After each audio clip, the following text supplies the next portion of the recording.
اگر والدین سے حسن سلوک کیا جائے تو اس کا فائدہ کیا ہوگا؟ والدین سے حسن سلوک کے بہت سے فائدے ہیں. اس میں سب سے بڑی بات تو یہ کہ اس شخص کی عمر میں برکت ہوتی ہے، رزق میں اضافہ ہوتا ہے. نبی صلی اللہ علیہ وسلم نے فرمایا جس شخص کو یہ بات پسند ہو کہ اس کی عمر میں برکت ہو اور رزق میں اضافہ ہو جائے، اسے چاہیے کہ اپنے والدین کے ساتھ نیکی کرے اور ان کے ساتھ صلہ رحمی کیا کرے. پھر یہ کہ والدین کے ساتھ نیکی کرنا کبیرہ گناہوں کی معافی کا باعث ہے. ابن عباس کہتے ہیں کہ ایک شخص ان کے پاس آیا اور اس نے کہا میں نے ایک عورت کو نکاح کا پیغام دیا تو اس نے مجھ سے نکاح کرنے سے انکار کر دیا، اور ایک دوسرے آدمی نے پیغام دیا تو اس عورت نے اس سے نکاح کرنا پسند کر لیا. مجھے بڑی غیرت آئی تو میں نے اس عورت کو قتل کر دیا. تو کیا میرے لیے توبہ کی کوئی گنجائش ہے؟ تو ابن عباس نے کہا کیا تمہاری ماں زندہ ہے؟ اس شخص نے کہا نہیں. تو انہوں نے کہا جاؤ اللہ عز و جل سے توبہ کرو اور جس قدر ممکن ہو اس کا تقرب حاصل کرو. عطا بن یسار کہتے ہیں اس پر میں گیا اور میں نے ابن عباس سے پوچھا آپ نے اس سے یہ کیوں پوچھا تھا کہ تمہاری ماں زندہ ہے؟ انہوں نے کہا میں نہیں جانتا کہ ماں کے ساتھ نیک سلوک سے زیادہ اللہ سے قریب تر کرنے والا کوئی دوسرا عمل ہو سکتا ہے، کیونکہ ان الحسنات یذہبن السیئات، نیکیاں برائیوں کو مٹا دیتی ہیں. تو اگر انسان سے گناہ ہو جائے انسان ہونے کے ناطے، تو والدین کے ساتھ حسن سلوک جو ہے ان گناہوں کی معافی کا ذریعہ بھی ہے.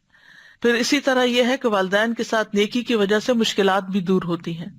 وہ 3 لوگوں کا قصہ آتا ہے حدیث کی کتابوں میں جو ایک غار میں پھنس گئے تھے، تو اس میں سے ہر شخص نے اپنے نیک عمل کو وسیلہ بنا کر دعا کی، اور اس میں سے پہلا شخص جس نے اپنے نیک عمل کو وسیلہ بنایا اس نے کہا کہ اے اللہ میرے ماں باپ بہت ہی بوڑھے تھے، میں باہر لے جا کر اپنے مویشی چراتا تھا، پھر شام کو آتا تو ان کا دودھ نکالتا اور برتن میں پہلے اپنے والدین کو پیش کرتا، جب میرے والدین پی چکتے تو پھر بچوں کو اور اپنی بیوی کو پلاتا.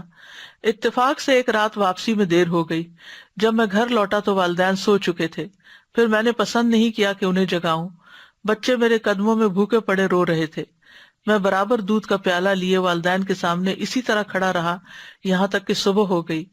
اے اللہ اگر میں نے یہ کام تیرے نزدیک صرف تیرا چہرہ چاہنے کے لیے کیا تھا، یعنی اخلاص کے ساتھ، تو ہمارے لیے اس چٹان کو ہٹا کر اتنا راستہ تو بنا دے کہ ہم آسمان کو دیکھ سکیں.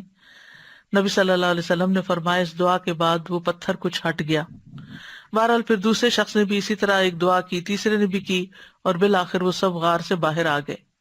والدین کے قدموں کے نیچے جنت ہے، اور یہ بات ہم بچپن سے سنتے چلے آ رہے ہیں. اس کا مطلب کیا ہے؟ اس کا مطلب یہ ہے کہ ان کی خدمت کی جائے، ان کے کام کیے جائیں، ان کی مدد کی جائے. پھر ایک اور روایت سے ہمیں پتہ چلتا ہے کہ والدین کے ساتھ حسن سلوک جنت میں داخلے کا باعث ہے. حضرت عائشہ سے مروی ہے، کہتی ہیں کہ رسول اللہ صلی اللہ علیہ وسلم نے فرمایا میں جنت میں داخل ہوا تو وہاں قرآن کی تلاوت کی آواز سنائی دی. میں نے پوچھا یہ کون ہے؟ بتایا گیا حارثہ بن نعمان ہے. رسول اللہ صلی اللہ علیہ وسلم نے ان سے کہا یہی نیکی ہے، یہی نیکی ہے. اور حارثہ بن نعمان اپنی والدہ کے ساتھ بہت زیادہ حسن سلوک کرنے والے تھے کہ اللہ تعالیٰ نے نبی صلی اللہ علیہ وسلم کو جنت میں انہیں دکھایا اور وہ جنت میں قرآن پڑھ رہے ہیں، یعنی کتنا بلند مقام ہے. پھر اسی طرح اویس کرنی کے بارے میں تو آپ سب جانتے ہیں، ان کا بھی کچھ واقعہ اپنی والدہ کے ساتھ حسن سلوک کا یوں ہے. اسیر بن جابر روایت کرتے ہیں کہ عمر بن خطاب کے پاس جب اہل یمن میں سے کوئی جہاد والے دستے آتے تو وہ ان سے پوچھتے تم میں اویس بن عامر بھی ہیں؟ یہاں تک کہ وہ اویس کے پاس آئے اور کہا آپ اویس بن عامر ہیں؟ انہوں نے کہا ہاں. پوچھا کیا آپ مراد قبیلے سے ہیں؟ اس کے بعد قرن کی شاخ سے ہیں، اسی لیے قرنی کہا جاتا ہے نا ان کو. انہوں نے کہا ہاں. کہا کیا آپ کو برس کی بیماری تھی پھر ٹھیک ہو گئے؟ بس 1 درہم برابر جگہ رہ گئی؟ کہا ہاں. پوچھا آپ کی والدہ ہیں؟ کہا ہاں. عمر نے کہا میں نے رسول اللہ صلی اللہ علیہ وسلم کو فرماتے ہوئے سنا تمہارے پاس اہل یمن کے دستوں میں، یعنی کہ فوجیوں کے جو گروپس ہیں، ان کے ہمراہ اویس بن عامر آئے گا. وہ قبیلہ مراد پھر شاخ قرن سے ہوگا. اسے برس کی بیماری تھی جو 1 درہم جگہ چھوڑ کر ساری ٹھیک ہو گئی ہے. اس کی والدہ ہے، وہ اس کے ساتھ نیکی کرنے والا ہے. اگر وہ اللہ پر کسی کام کی قسم کھا لے تو وہ اسے پورا کر دے گا. یعنی وہ اللہ کا اتنا قریب ہے کہ اگر وہ اللہ سے کوئی دعا کرے یا اللہ پہ قسم ڈال دے کہ یہ میرا کام ضرور کرنا ہے، یہ میری دعا ضرور قبول کرنی ہے، تو اللہ تعالیٰ اس کو پورا کر دے گا۔ اگر تم یہ کر سکو گے کہ وہ تمہارے لیے بخشش کی دعا کرے تو یہ درخواست کر لینا۔ عمر نے کہا پس آپ میرے لیے بخشش کی دعا کریں، تو انہوں نے ان کے لیے بخشش کی دعا کی۔ حالانکہ یہ اپنی والدہ کی خدمت کی وجہ سے نبی صلی اللہ علیہ وسلم کی خدمت میں حاضر نہیں ہو سکے تھے۔ عمر رضی اللہ عنہ نے پوچھا آپ کہاں جانا چاہتے ہیں؟ انہوں نے کہا کوفہ میں۔ انہوں نے کہا کیا میں آپ کے لیے وہاں کے عامل کو خط نہ لکھ دوں؟ انہوں نے کہا مجھے یہ زیادہ پسند ہے کہ خاک نشین لوگوں میں رہوں، یعنی مجھے کسی گورنر وغیرہ کی سپورٹ نہیں چاہیے۔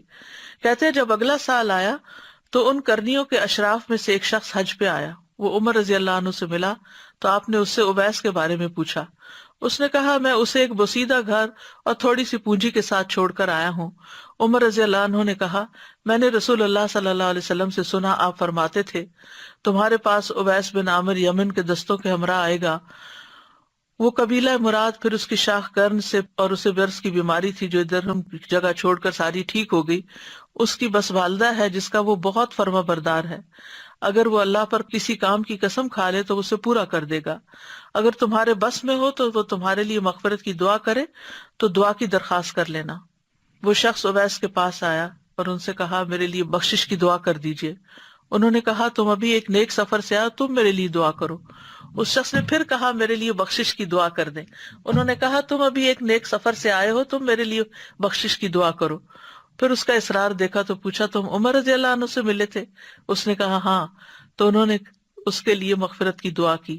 پھر لوگ ان کے بارے میں جان گئے تو وہ کسی طرف چلے گئے، یعنی غائب ہو گئے۔ اسیر نے کہا میں نے انہیں ایک چادر اڑائی تھی، جب بھی کوئی انسان اسے دیکھتا تو پوچھتا اویس کے پاس یہ چادر کہاں سے آئی، یعنی وہ ایسے رہتے تھے کہ ایک اچھی چادر اوڑھنا بھی بڑا حیران کن تھا۔